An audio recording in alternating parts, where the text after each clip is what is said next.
So, మనం last ఎపిసోడ్‌లోని అమ్మ తనకి జరిగిన అన్యాయం కోసం భీష్ముని వద్దకు వెళ్లి నన్ను పెళ్లి చేసుకో అని అడుగుతుంది. అప్పుడు దాన్ని భీష్ముడు సున్నితంగా తిరస్కరిస్తాడనమాట.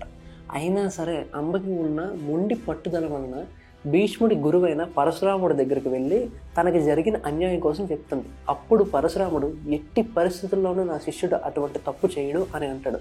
అయినా సరే తెలిసిందే కదా, అంబకి ఉన్న మొండి పట్టుదల వల్ల తప్పనిసరి పరిస్థితుల్లో పరశురాముడు తన శిష్యుడైన భీష్ముడితో యుద్ధం చేయాల్సి వస్తుంది.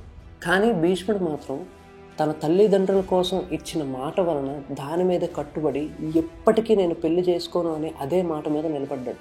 ఎన్ని ప్రయత్నాలు చేసినా అమ్మని భీష్ముడు పెళ్లి చేసుకోకపోవడంతో తన దురదృష్టానికి కారణం భీష్ముడే అని భావించి తను ప్రాణత్యాగం చేసుకొని ఎప్పటికైనా నీ చావు నా చేతుల్లోనే అని చెప్పి తను ప్రాణత్యాగం చేసుకుంటాడు. ఇదే అంబ తన ప్రతిజ్ఞను నిలబెట్టుకోవడానికి భీష్ముని పతనం కోసం ద్రుపదుడికి బిడ్డగా ద్రౌపది సోదరి సెకండ్గా మళ్ళీ జన్మిస్తుంది అనమాట.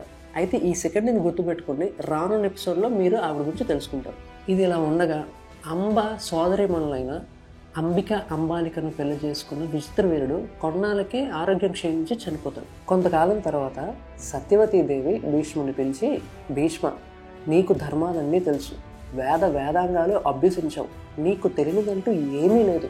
కానీ నేను నీకు ఇప్పుడు ఒక పని అప్పచెప్తాను. అది హస్తినాపుర రాజ్యం మంచి కోసం ఉపయోగపడుతుంది. దానిని నువ్వు చేస్తావని నేను భావిస్తున్నాను అని అంటుంది. నీ తమ్ముడు విచిత్రవీరుడు యవ్వనంలోనే సంతానం లేక మరణించాడు. అయితే నీ తమ్ముడి భార్యలైన అంబిక అంబాలికలు సంతానం మీద ఎన్నో ఆశలు పెట్టుకుని ఉన్నారు.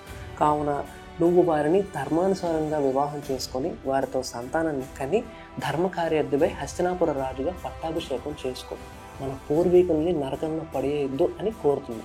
దానికి భీష్ముడు, అమ్మ నువ్వు చెప్పింది నిజమే, కానీ నేను ఎట్టి పరిస్థితుల్లో వివాహం చేసుకోను, పట్టాభిషేకం కూడా చేసుకోను. ఎందుకంటే నేను ఇచ్చిన ప్రతిజ్ఞ నాకు గుర్తుంది. నేను మాటకి కట్టుబడి ఉండే మనిషిని. ఎట్టి పరిస్థితుల్లో నేను చెప్పింది నేను చేయను అని చెప్పి భీష్ముడు అక్కడి నుంచి వెళ్ళిపోతాడు. హస్తినాపురం రాజు లేని రోజులను చూస్తుంది.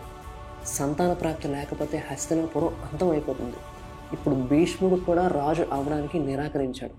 ఇప్పుడు సత్యవతి ఏం చేస్తుంది? హస్తినాపుర రాజ్యం కోసం సత్యవతి ఏం చేస్తే సరైనది అనేది మనం నెక్స్ట్ ఎపిసోడ్లో తెలుసుకుందాం.